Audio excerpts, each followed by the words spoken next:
In a wilderness, sunlight is noise. Darkness is a great, tremendous silence, accented by small and distant sounds. The music of the wind in the trees is songs of loneliness, hymns of abandonment, and lays of the absence of things congenial and alive. Once, a campfire lay dying in a fit of temper. A few weak flames struggled querulously among the burned-out logs.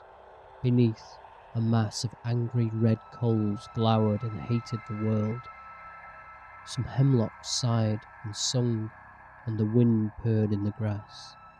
The moon was looking through the locked branches at 4 imperturbable bundles of blankets which lay near the agonized campfire.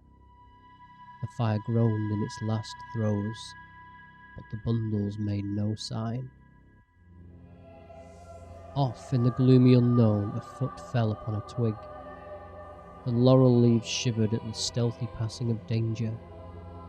A moment later, a man crept into the spot of dim light. His skin was fiercely red, and his whiskers infinitely black. He gazed at the 4 passive bundles, and smiled a smile that curled his lips and showed yellow, disordered teeth. The campfire threw up 2 lurid arms, and quivering, expired.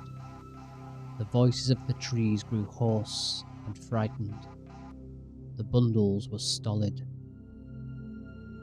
The intruder stepped softly nearer and looked at the bundles. One was shorter than the others. He regarded it for some time, motionless. The hemlocks quavered nervously, and the grass shook. The intruder slid to the short bundle and touched it. Then he smiled. The bundle partially upreared itself, and the head of a little man appeared. "Lord," he said.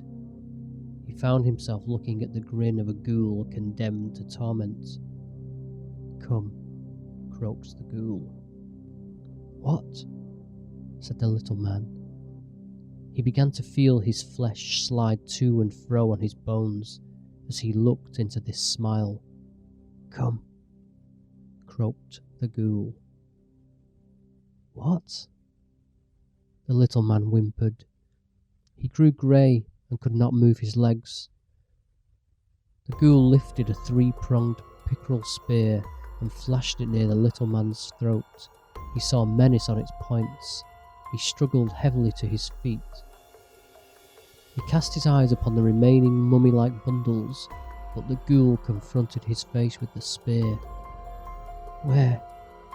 shivered the little man. The ghoul turned and pointed into the darkness.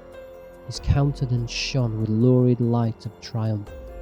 "Go," he croaked. The little man blindly staggered in the direction indicated. The 3 bundles by the fire were still immovable.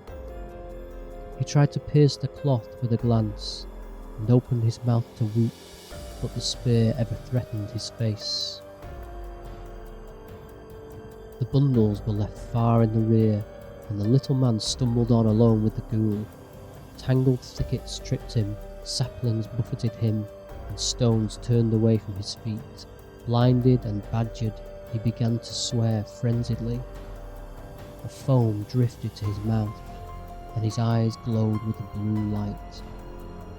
"Go on," thunderously croaked the ghoul. The little man's blood turned to salt. His eaves began to decay and refused to do their office. He fell from gloom to gloom. At last there was a house before them. Through a yellow-papered window shone an uncertain light. The ghoul conducted his prisoner to the uneven threshold and kicked the decrepit door. It swung, groaning back, and he dragged the little man into a room. A soiled oil lamp gave a feeble light that turned the pine-board walls and furniture a dull orange. Before a table sat a wild grey man. The ghoul threw his victim upon a chair and went and stood by the man. They regarded the little man with eyes that made wheels revolve in his soul. He cast a dazed glance around the room and saw vaguely that it was dishevelled as from a terrific scuffle. Chairs lay shattered, and dishes in the cupboard were ground to pieces. Destruction had been present. There were moments of silence.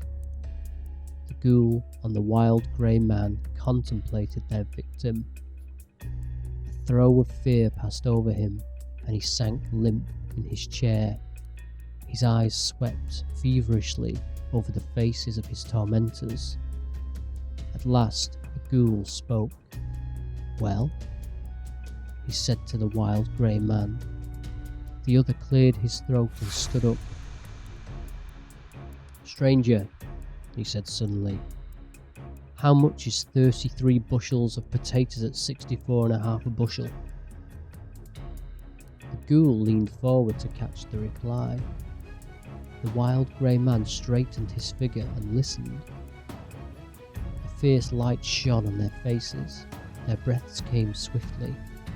The little man wriggled his legs in agony.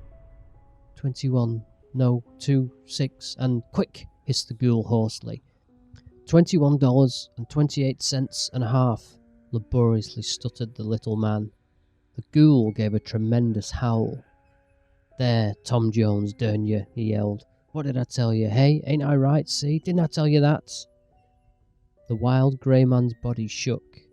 He was delivered of a frightful roar. He sprang forward and kicked the little man out of the door.